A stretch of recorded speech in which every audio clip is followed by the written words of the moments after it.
Therefore, sum of first 7 terms denoted by S7 is given by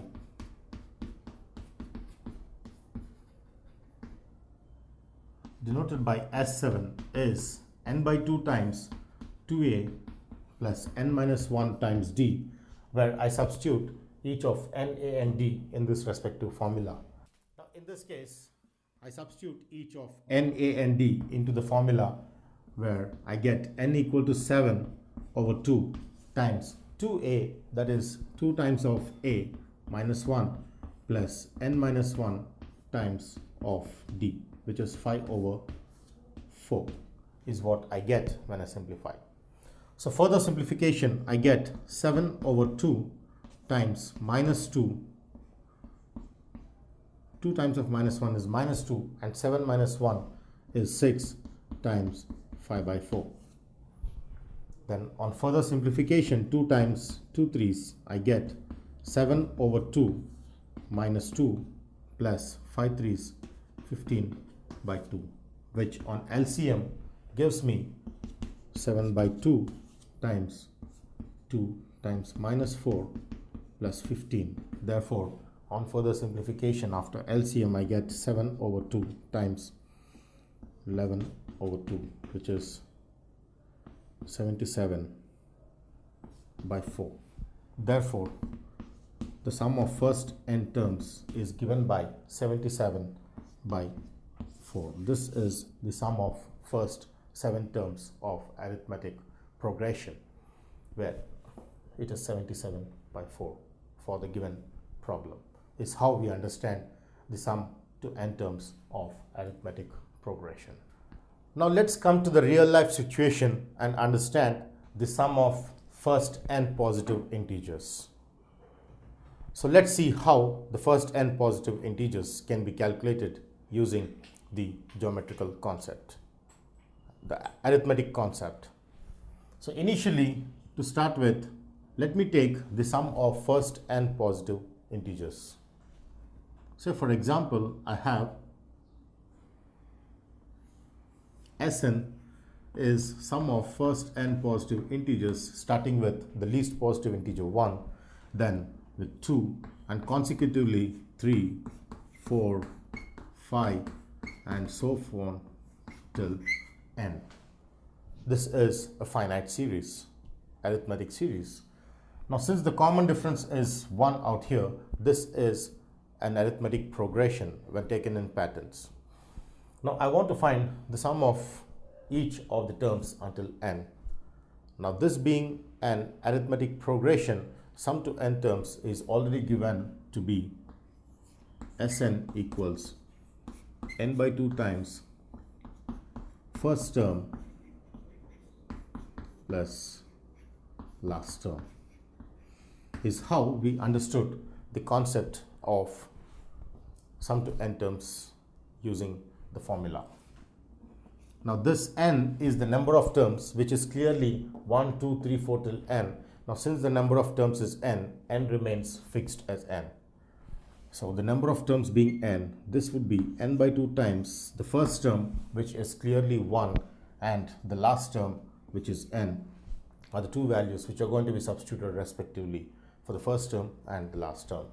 Therefore, my first term reduces to 1 plus the last term, which is n. This further gives n times n plus 1 over 2. Therefore, when I want to find the sum of first n positive integers, it is given by the formula n times n plus 1 over 2. Therefore, sum of first n positive integers is n times n plus 1 over 2, is what I get as a standard formula for the sum of first n positive integers, n times n plus 1 over 2. Now coming to the real life situation, let's see how this can be applied in a real life. Now say for example, there is a wall which I need to construct, a triangular wall which I need to construct using the different bricks. the bricks which are used to construct the walls in the construction of houses, as we see in many cases. Now let me say I first lay down the bricks initially on the ground, and let me say there are totally all equal sized bricks which are laid down 5 in number. So initially I have put 5 bricks on the ground. Then because I want to construct a triangular wall, then immediately what I do is I place the bricks in between like this. Then next I try to construct with this, and then finally and lastly this. So this is the sort of a triangular brick wall which I would like to construct, and I got a puzzle out there in this where I wanted to find the number of bricks I have used without actually counting them. I don't want to count the number of bricks because usually when I construct a wall there are so many bricks, hundreds of bricks which are used in construction of big houses. So when there is a pattern identified here, I would like to use progressions in identifying the number of bricks. This is purely a problem of sum to n terms, or sum of first n positive integers. This is an example problem where purely I can use this as a real life situation. Say for example, in this case where my base of the ground has 5 bricks, so the next base has 4 bricks and then has 3, if I can count them, then the fourth layer has 2 bricks and the first layer has 1 brick. Now the number of bricks in case of this problem is nothing but number of bricks used is nothing but sum of first 5 natural numbers, or sum of first n positive integers. 3, 4 and 5 is how I get the number of bricks. I don't want to add them because if I take the layers having very large bricks, it is very time consumption that I add each of the layer or each of the row of the bricks and then finally add to get the final answer. But that is very time consuming. So here what I do is I identify this to be the first 5, sum of first 5 positive integers. Sum of first n positive integers is this, and sum of first 5 positive integers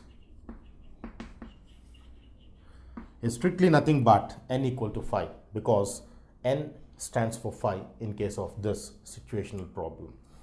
Therefore, this comes out to be 5 times 5 plus 1 over 2 as I use the formula of sum of first n positive integers. This, on further simplification, gives me 5 times of 6 over 2, which is 15. Therefore, I can clearly identify the number of bricks used in the pattern using the formula to be 15. Therefore, there are 15 bricks which are used in construction of this triangular wall. This may be an easy problem, but if I give a row which has around 100 bricks laid down on the ground, then as you construct until 1, then if I wanted to know the number of bricks used from 100, 99, 98, 97, etc. until I reach 1, then that may not be an easy task to count randomly. And hence, this formula will help me in finding the pattern or the sum of first n positive integers for any large n, is how we conclude the application of this in real life. Now the second type of progression which we are going to discuss for the session is geometric progression. As we have already discussed, there are 2 types of progressions which we are just going to discuss in the syllabus. Now the arithmetic progression was already discussed, the second progression being geometric progression for the discussion of the day. Now what is a geometric sequence? As arithmetic progression has its own definition, a geometric progression also has its respective definition. So let's recap with arithmetic progression. An arithmetic progression has the common difference same. So in geometric progression, what is same? Is the common difference same? Or what is the additional property which makes the special case of geometric progression with its own respective definition? is what we are going to discuss for the day. Now, before we start with the properties or the formulae or the definition of geometric progression, let me come to a real life situation where we understand geometric progression through a real life example. For example, I just come with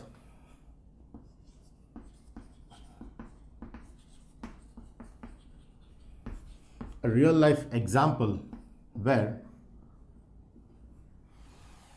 scientists have calculated the number of scientists researching the cells of body. Usually the scientists in the laboratories, in the chemical or the biological laboratories, research on different cells and the tendencies or the behavior of the cells of the different creatures, including human. So that is the case which I want to take as my real life example connecting with geometric progression. So scientists researching the cells of body identified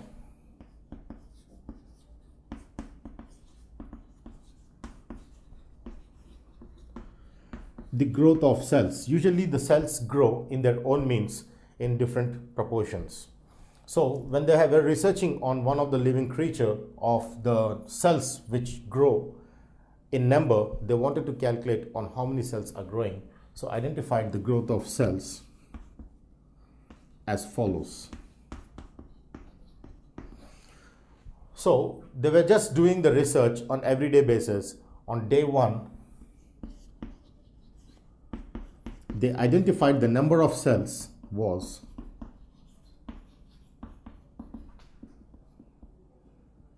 of one particular specimen on which they were researching was 14. On what particular specimen through which they were identifying the research had number of cells which were 14 on day 1. Then what happened was on everyday basis they were trying to just research on how many cells were growing on the day 2. So on day 2 they have identified the number of cells were 28. Then immediately they identified on day 3 the number of cells was 56. Then day 4 the number of cells were 112, etc. So this was the conclusion which they could make on the number of cells which were increasing. Then without calculating on how many cells were there for the next day, they wanted to assume on in future how many cells would grow on day 7. So this was something through which they wanted to use mathematics in calculating. The scientists or the doctors were trying to use mathematics here. So on day 1 the number of cells were 14, on day 2 the number of cells were 28, day 3, 4, etc. And I wanted to know how many cells were growing on the 7th day using the first 4 basic information. So this has to be identified with a pattern if I really wanted to find the number of cells which are growing on day 7 for the particular specimen. So how do we do that? What kind of a pattern is identified? So let's see what kind of a pattern we are going to identify in this case of an example problem. So let's take the numbers in a sequence where I have 14,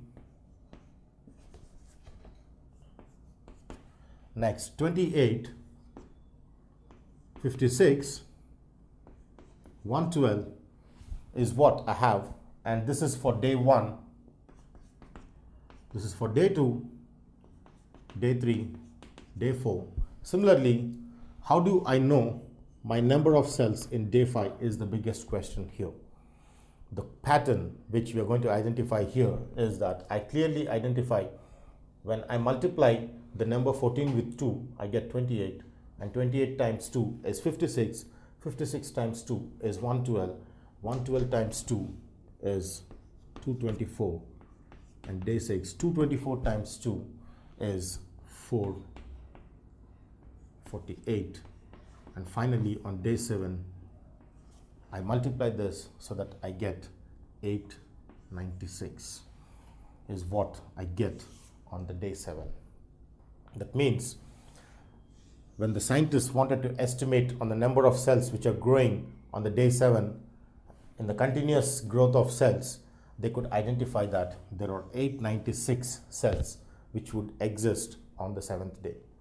This is purely because of the pattern identified here, where each of them is the first day, day 1 is 14,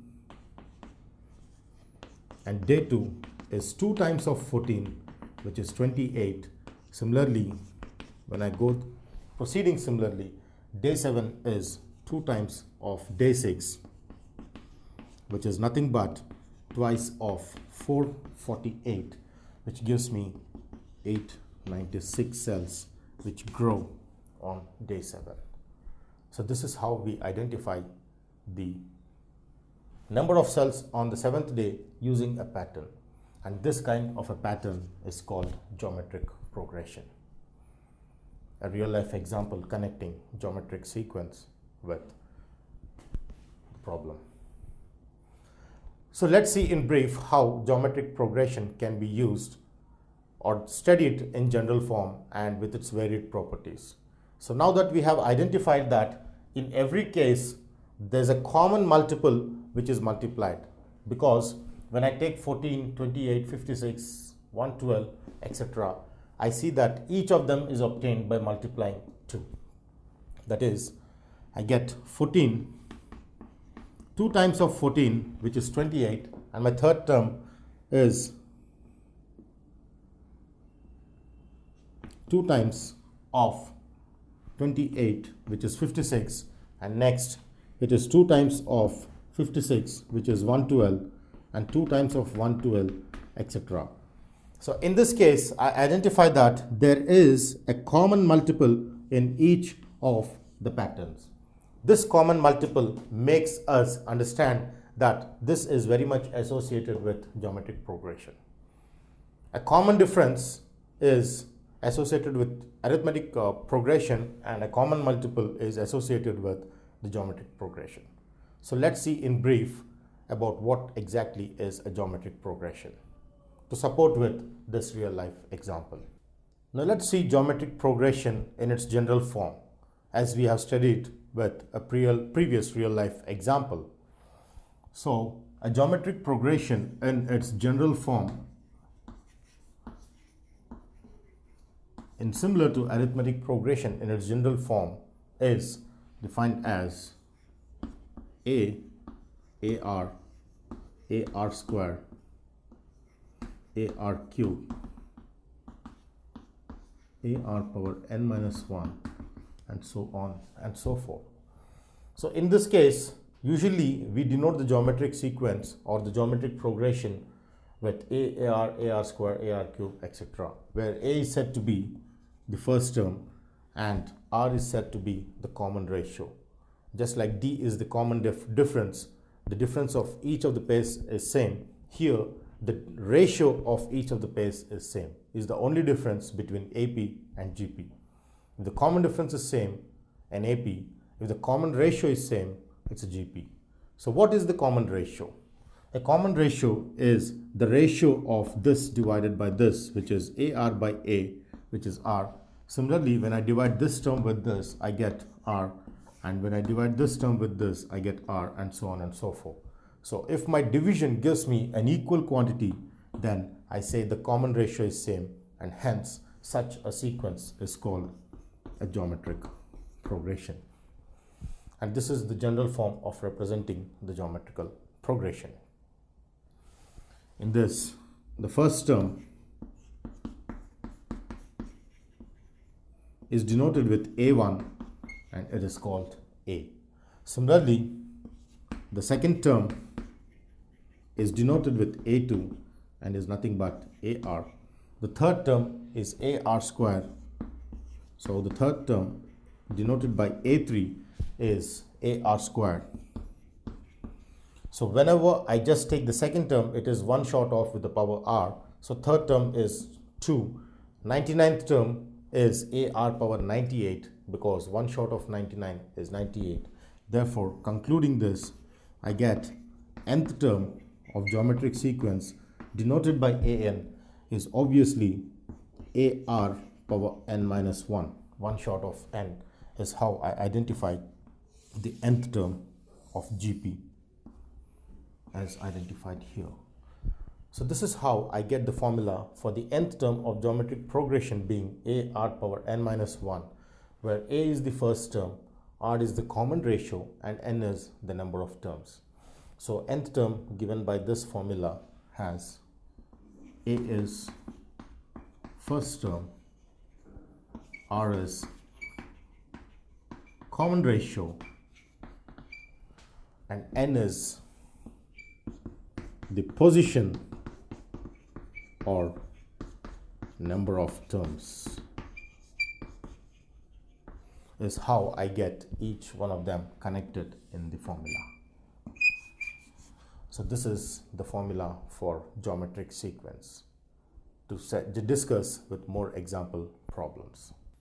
Now let's take an example problem and identify the first term, the common ratio, and the nth term. So for example, I give a problem which says find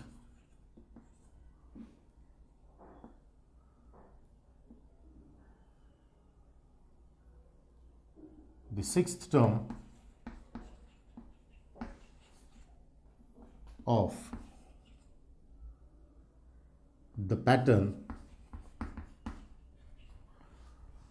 Let me say I take 30, 24,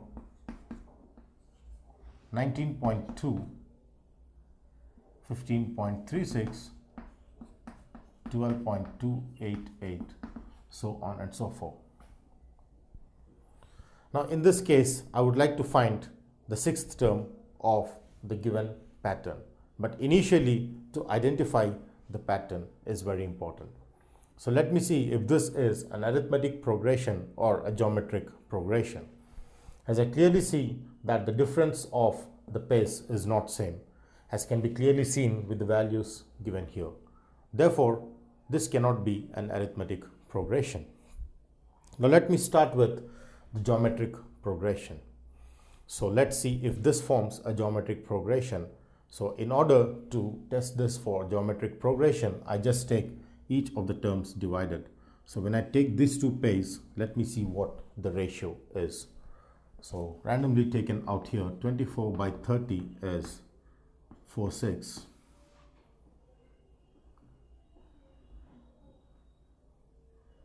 2 12s, 2 15s, 3 4s, 3 5s.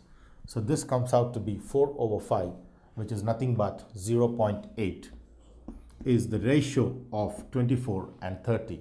Similarly, I take the ratio of 19.2 and 24 and then see how I get the value of.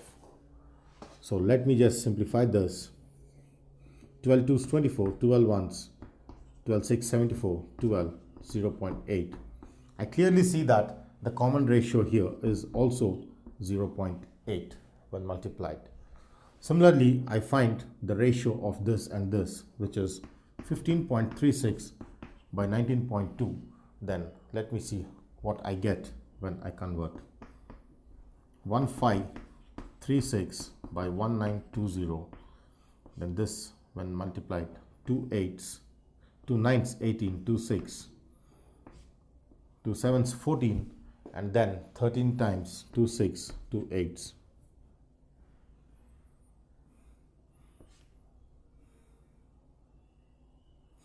Four, cancelling with 4, 4 2s, 4 4s, 0, and 4 1s, 4 9s, 4 2s, and then finally this comes out to be 12 20s, 12 1s,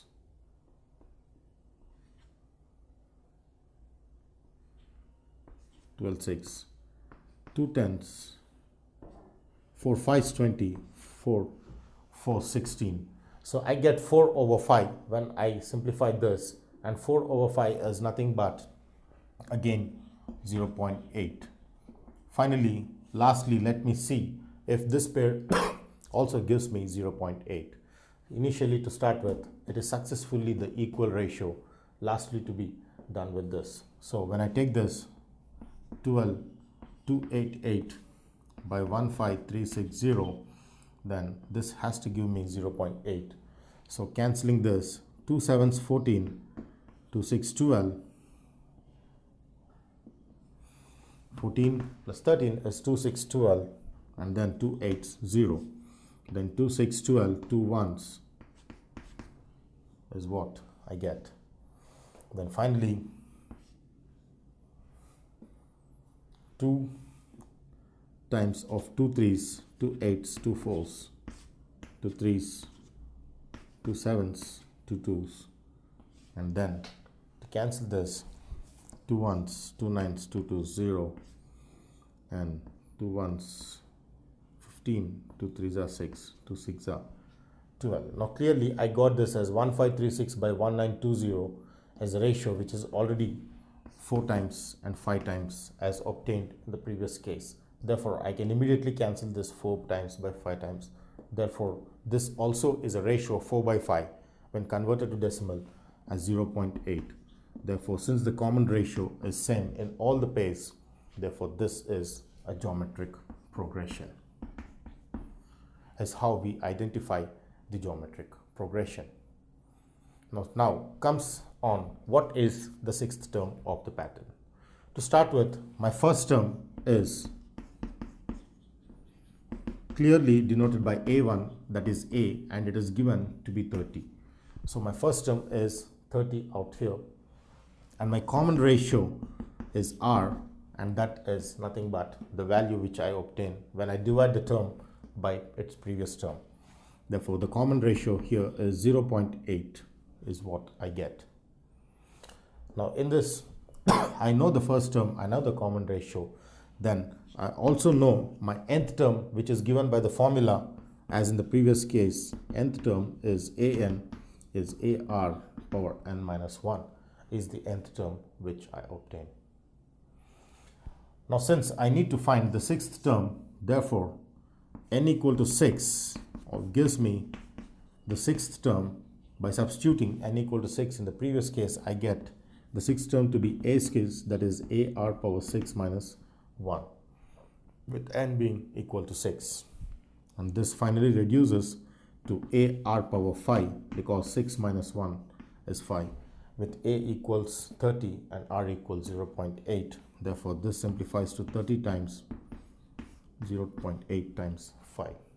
This when multiplied gives me the value of the sixth term, which is the next term of the sequence, because first, second, third, fourth, fifth, and the sixth term, which can be calculated using a calculator, because this simplification has a very lengthy process in simplifying for its value. A geometric progression is understood with this example problem out there. Now let's see one more problem on geometric progression where we need to find the position or the number of term. The position of the term in the geometric progression is how we connect. So here if I say, if the question is which term of the pattern 2 times root 2, 4, etc. is 128 is the question. So I have a pattern where one of the term is given to be 128. Now I want to know the position of this term 128. So let's try to identify the geometric progression and then find n. Now in this case the sequence is 2 root 2 and 4 and so on and so forth. Now here clearly let's test this for a geometric progression. Now in this case of the pattern given here, let's identify the common ratio, as clearly I see the common ratio of this, where this term divided by this gives me 2 root 2 by root 2, which is root 2, and here the common ratio is 4 divided by 2 root 2, which gives me 2 by root 2, which is root 2 whole square by root 2, because 2 can be squared to give this, so that I get this also as root 2. So each of the common ratio is again root 2. So here also I get this as root 2. Therefore, this is a geometric progression. Now, to start with the first term, I know that my first term denoted by A1 is A, which is 2. My A is 2, and my common ratio, generally given by the formula an by an minus 1, that is a term divided by its previous term, is also the common ratio given by this. So let me take any pair which are consecutively successive, then in that case I get the term divided by previous term as the common ratio. This is the mathematical formula for R. So that if I take the common ratio of this, I get 2 root 2 by 2, which is root 2, which is R. So once I know my A and R, I need to find the position of this. Now, as I clearly see in the problem, we identify that 128 is the term which is in one of the pattern, but we don't know which position is that. Now, because we don't know the position of 128 in the pattern, I take it as the general term, which is nth term. So let me take this as nth term and find its exact position. So here, let my nth term be equal to 128, where I'm going to find n using the condition. So my nth term being 128 implies my an is 128.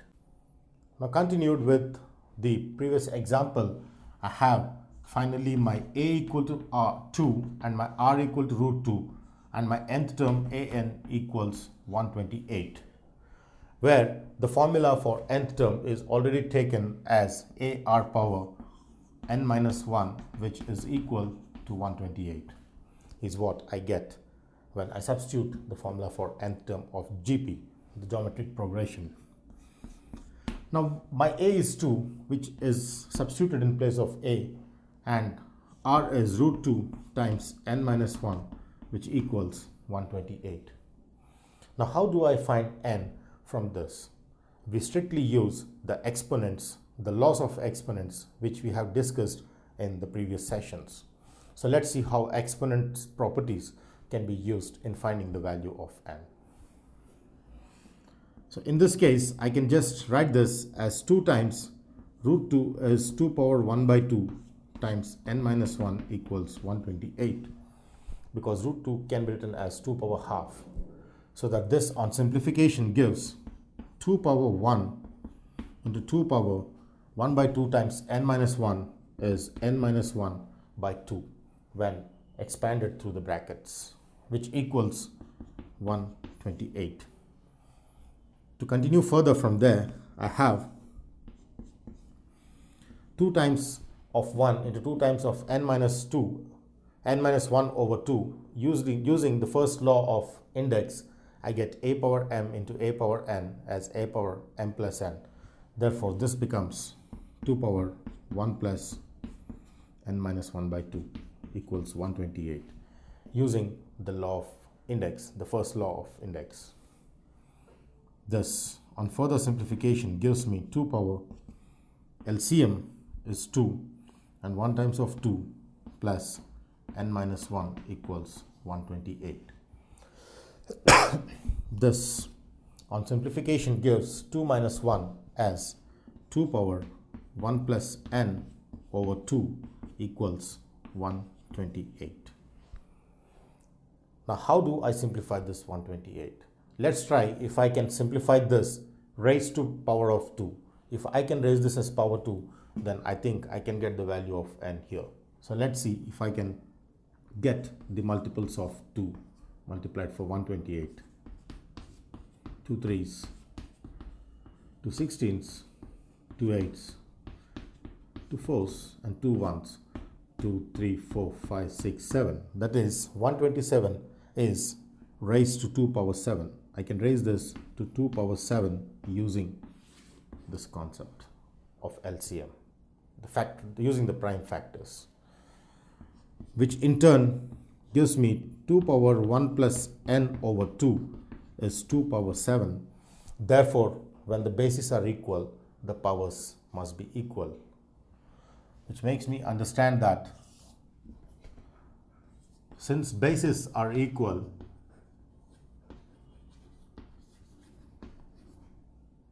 therefore powers also must be equal in this case, is the rule what we have studied in the topic of exponents.